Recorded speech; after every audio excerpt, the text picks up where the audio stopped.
Есть в Санкт-Петербурге, городе прославленных мореходов, клуб «Юнга» и его судно «Юный Балтиец», который уже 6-й год ходит в дальние походы.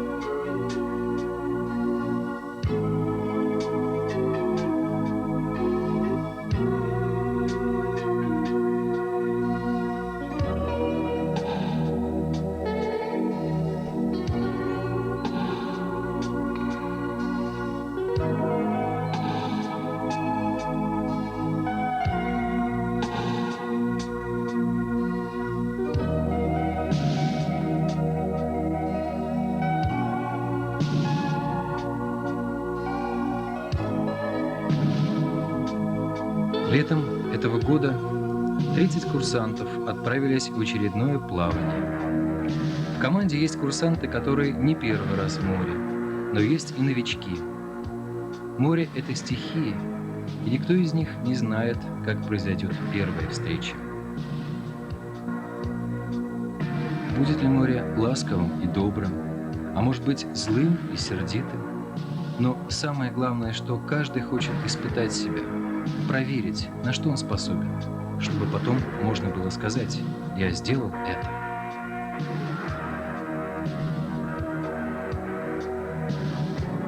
Все волнуются, особенно родители.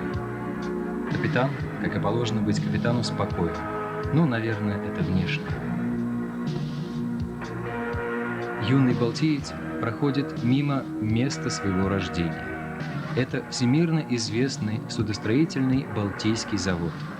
Завод, построивший целую флотилию атомных ледоколов, строящий современные боевые корабли. И как хорошо, что на нем нашлись энтузиасты. И за 1 год был спроектирован и построен парусник, единственный детский парусник в мире. А все объясняется очень просто. Многие работники завода в детстве занимались во Дворце творчества юных, который является владельцем этого судна. А кто-то был воспитанником клуба «Юнга» из того же дворца.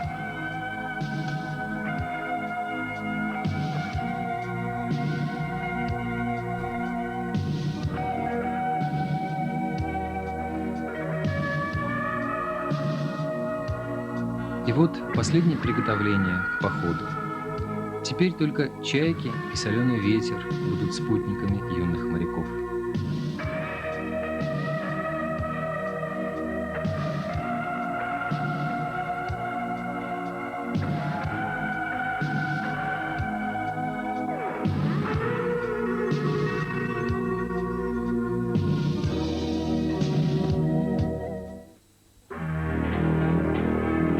На берегу остается лагерь «Зеркальный», расположенный у красивейшего озера, где курсанты после зимних теоретических занятий постигают азы морской практики, без которых их не выпустят в море, потому что оно ошибок не прощает.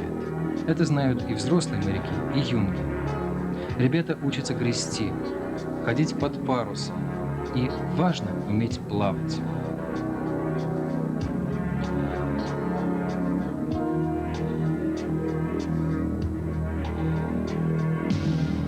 Да и вообще, очень важно развить в себе и силы, и ловкость.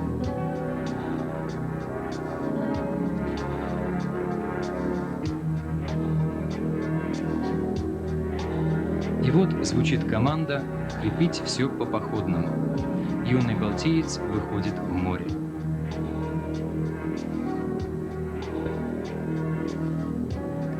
В старину не без основания считали, что надо учить морскому делу с раннего возраста.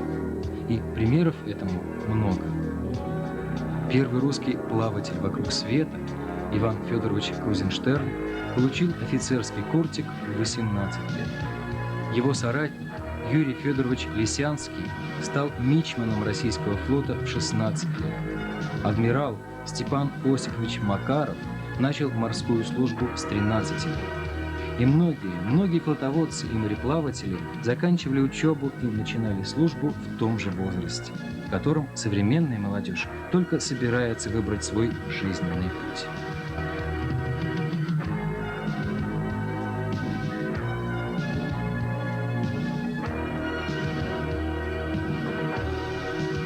Как сказали классики, спасение утопающих – дело рук самих утопающих.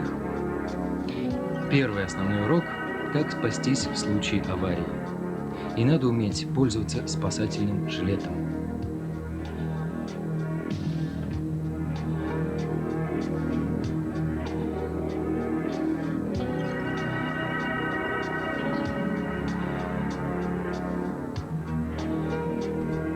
Спасательный гидрокостюм немножечко посложнее, но тоже неплохо бы научиться им пользоваться.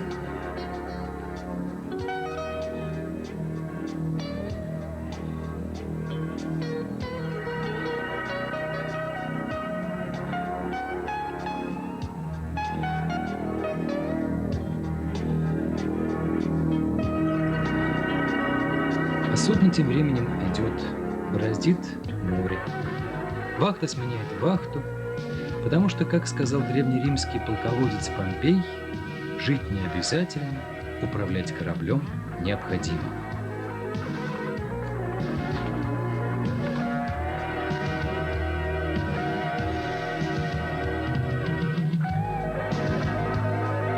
Есть такое твердое правило, сказал маленький принц.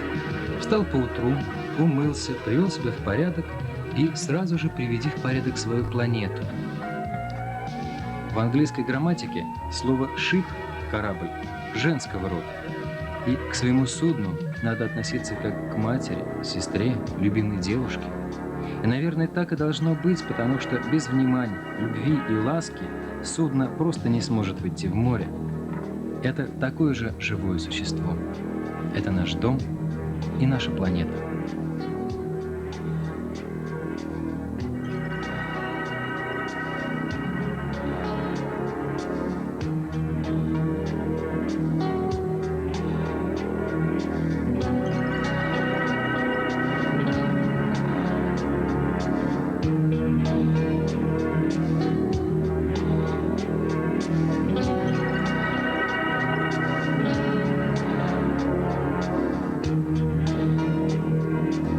Питаться на судне надо регулярно и хорошо, потому что голодный моряк – это не моряк, а голодный капитан совсем не может быть капитаном.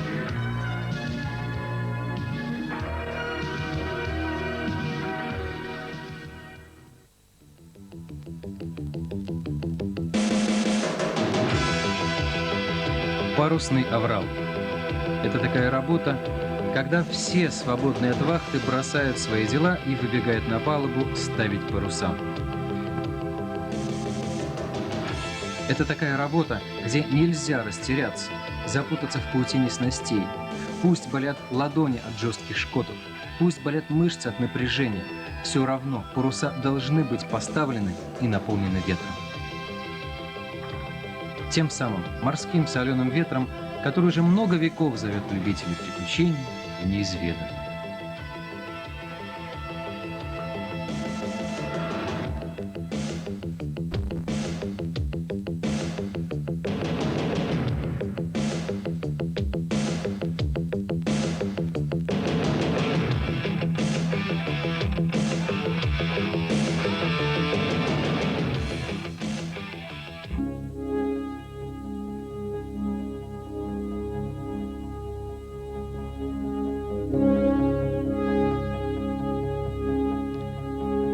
Плавание продолжается. Если честно сказать, то это, в общем-то, монотонное и скучное дело. Каждые 4 часа вахта сменяет вахту, идут судовые работы, а вокруг только море и море.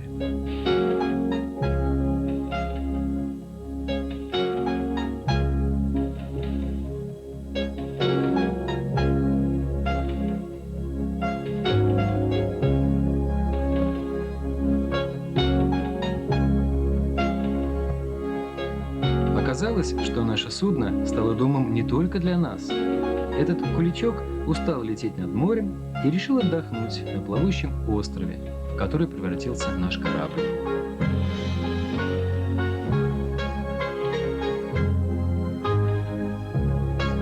Ночью мы вошли в датские проливы, и поэтому никто не видел ни Дании, ни Швеции, разве что на экране локатора.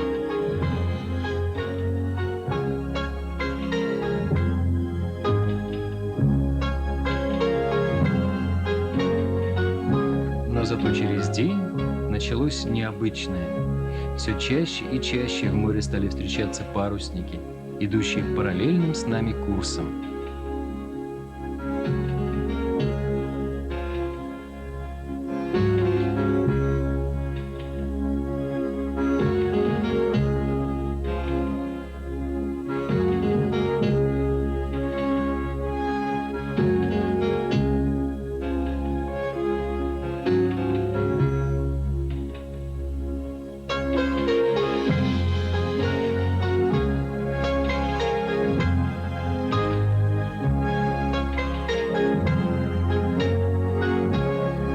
Прибыл на борт лоцман, чтобы провести наше судно в гавань.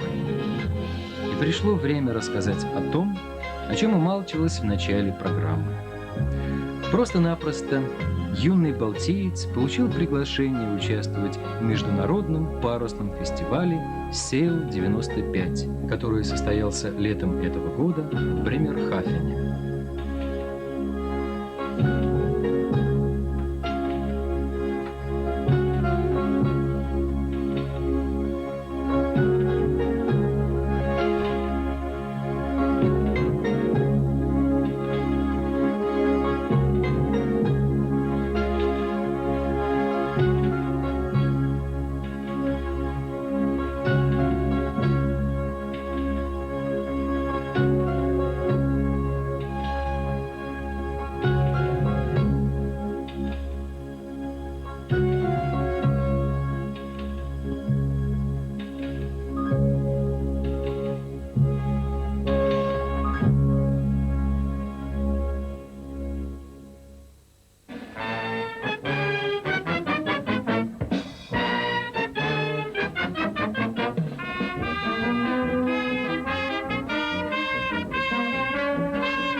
Есть на севере Германии тихий и уютный городок Бремерхафен, куда раз в 5 лет собираются искатели приключений, романтики, которые применяли домашний покой и уют на жесткую матросскую койку, на качающуюся палубу и морской соленый ветер.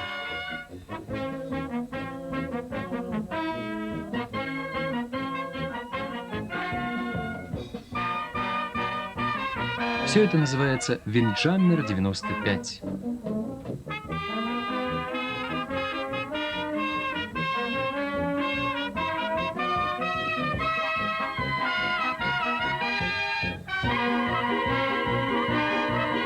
Виндджаммер в переводе означает «выжиматель ветра». Это большие быстроходные парусники, которые совершали дальние плавания с большой скоростью, действительно выжимая из ветра все, что возможно.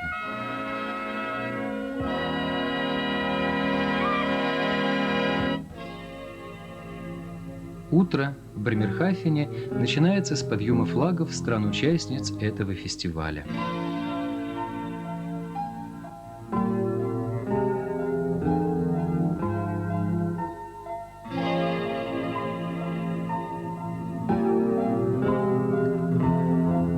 Город искренне радуется приходу парусных судов. С раннего утра к месту стоянки идут люди всех возрастов, разных национальностей, чтобы полюбоваться на стройных красавцев, этих скаковых лошадей океана.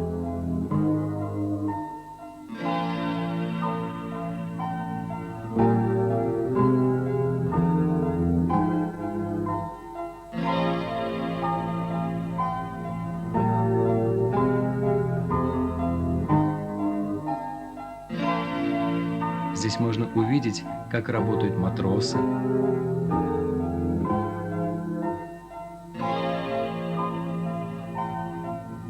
а можно и самому подняться на рею и попробовать катать парус.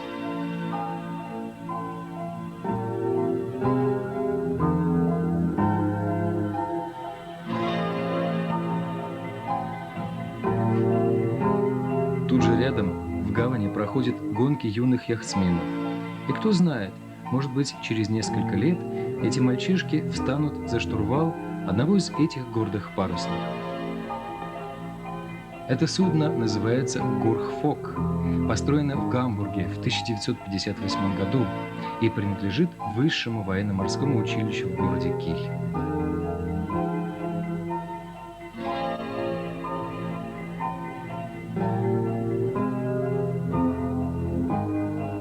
Германия – это такая страна, где нет очередей, и единственная очередь, которую мы увидели, это была очередь на Горхфок.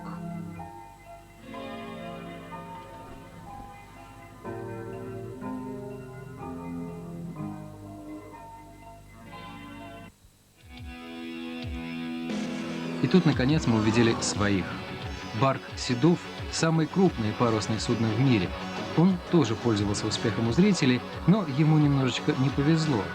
В гонке, которая предшествовала этому фестивалю, он проиграл своему другу и сопернику Крузенштерну всего несколько часов и пришел к финишу вторым. Но что поделаешь, Седову 74 года, а Крузенштерну 69 лет. Молодость побеждает. Кстати, когда Крузенштерн приходит в город, его всегда ставят на почетную стоянку у главного причала, потому что этот Виджаммер был построен здесь, в Бремерхафене, в 1926 году.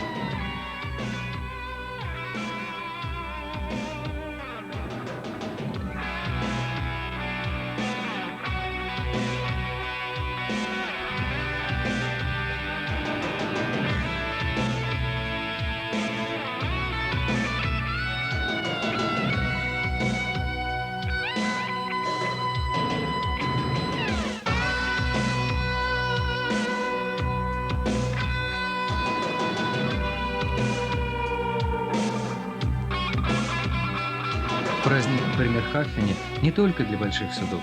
Сотни малых парусных судов из многих стран мира пришли на этот фестиваль. Но, конечно, главное внимание все равно отдавалось Виджаммерам.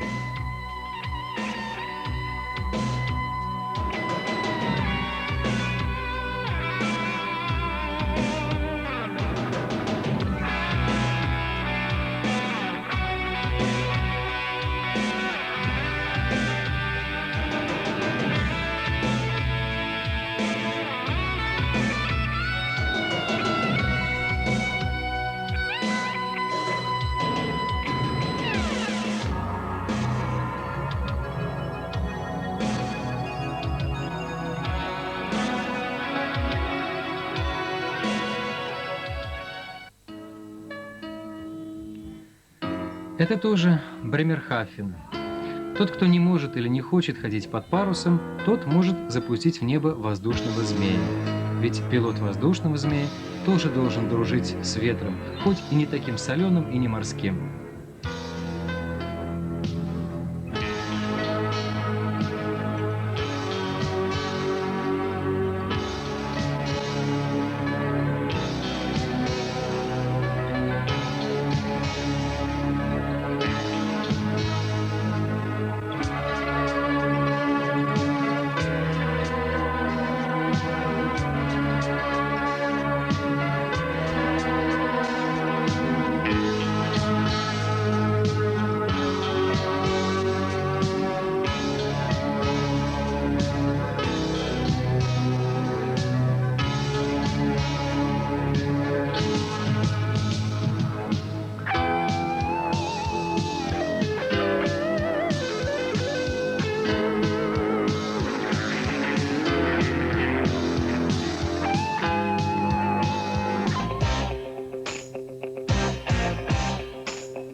Было такое впечатление, что в этот городок съехалась вся Европа.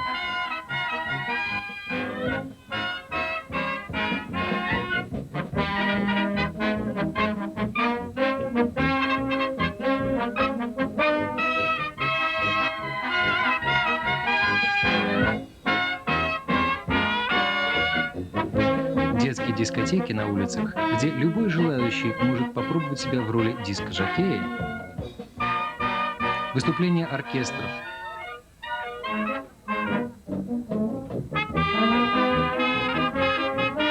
и самое главное – это встречи со старыми друзьями и приобретение новых.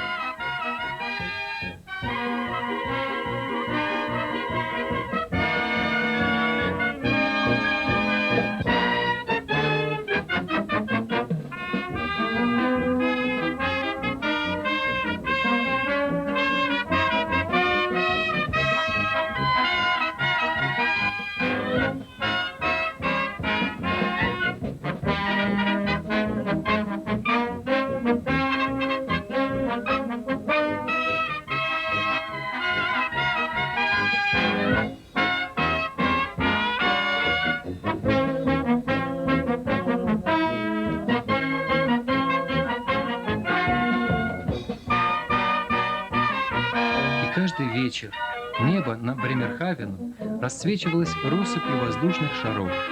И это очень замечательно, потому что воздухоплаватели, как и моряки, тоже дружат с ветром, правда, не таким соленым, как морской. Праздник продолжается.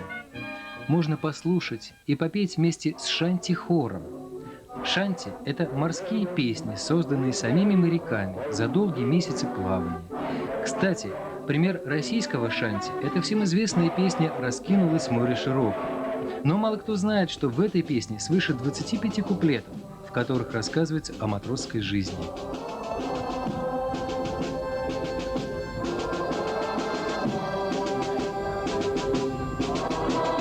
Ну а кому надоели песни о матросской жизни, могут посидеть на набережной и послушать популярную музыку, которую играет этот толстый веселый человек. Да и вообще, любому человеку можно просто прогуляться по городу и посмотреть, поглазеть на все, что в нем происходит. Кстати, в городе всего 150 тысяч жителей, а на фестиваль Sail 95 приехало намного больше.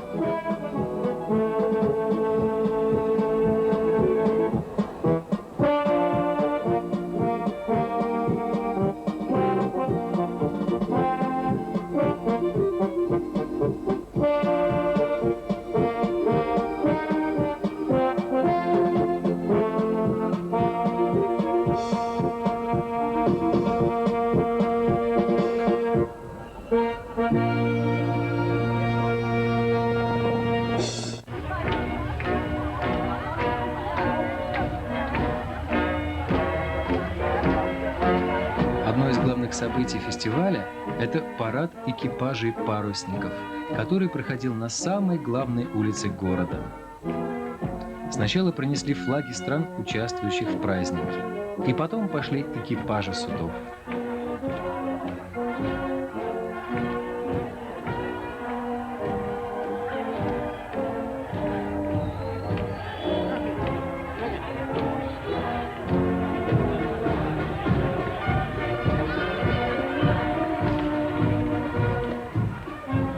А морских чертей в жизни не бывает, разве только можно встретить на таких вот парадах. Это экипаж брига «Роялист» из Великобритании. Глядя на темперамент и радость, не подумаешь, что парни и девушки прошли многие тысячи миль, что их било волной и хлестало ветром.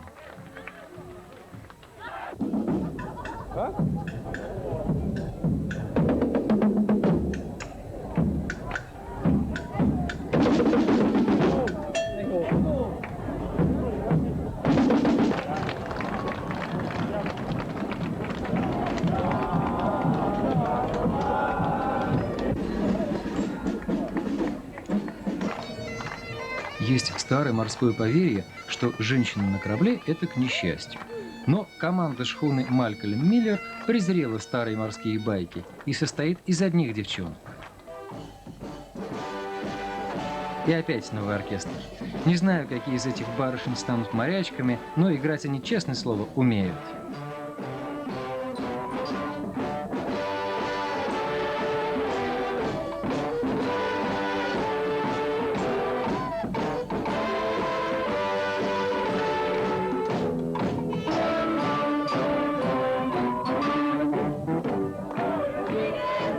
Смех, шутки, встречи, знакомства, музыка объединяют на этом празднике моряков многих стран. Но больше всего, как мне кажется, свел вместе тот самый морской соленый ветер, который наполняет паруса кораблей, не спрашивая, кто, откуда и зачем.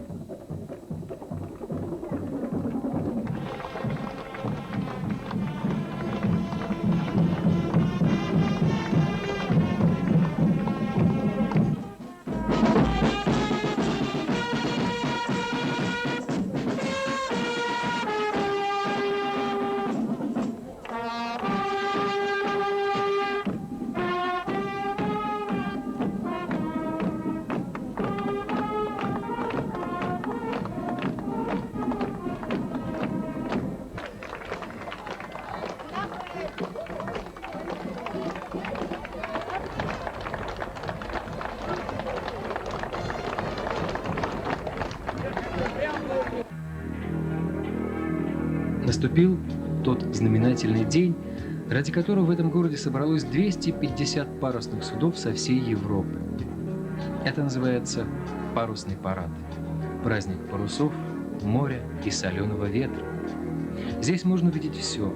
Парусные корабли всех стран и всех времен, каравеллы, открыватели нового света, винджаммеры, которые совершали не одно кругосветное путешествие.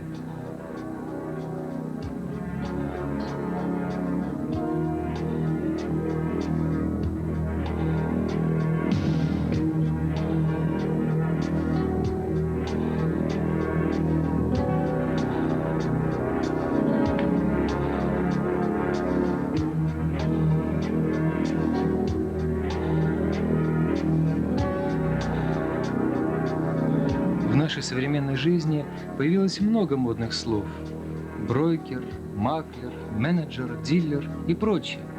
Но если любого из этих бизнесменов поставить за штурвал настоящего парусного корабля, у него не может не дрогнуть что-то в сердце. Потому что еще никем не придумано лучшего и более прекрасного, чем море и паруса. Можно по морю путешествовать на роскошном лайнере, но все равно, когда ты увидишь на горизонте блистающую под лучами солнца громаду парусов, похожих на белое облако, ты позавидуешь тем, кто держит в руках штурвал, кто держит в руках ветер, кто всем своим телом и своей душой впитывает в себя стихию, имя которой жизнь и море.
А вечером, после парада кораблей, состоялся фейерверк.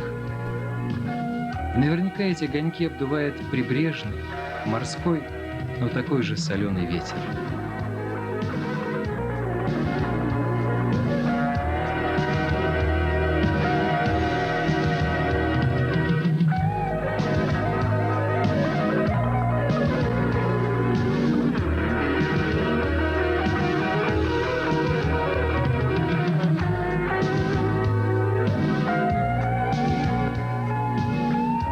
Вот и кончился праздник. Пора домой. Как известно, дорога к дому всегда короче. Тем более, что на обратном пути нам не пришлось огибать датский полуостров. Мы прошли Кильским каналом, соединяющим два моря – Северное и Балтийское.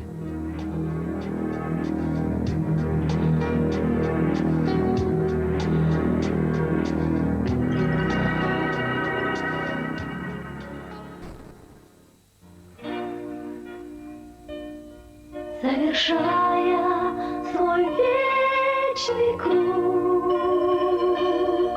море в нашу стучится дверь, словно нами забытый друг, словно брошенный нами зверь.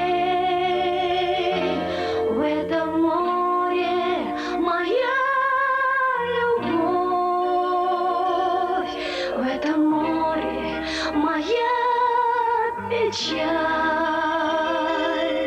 и поэтому вновь и вновь я смотрю голубую даль.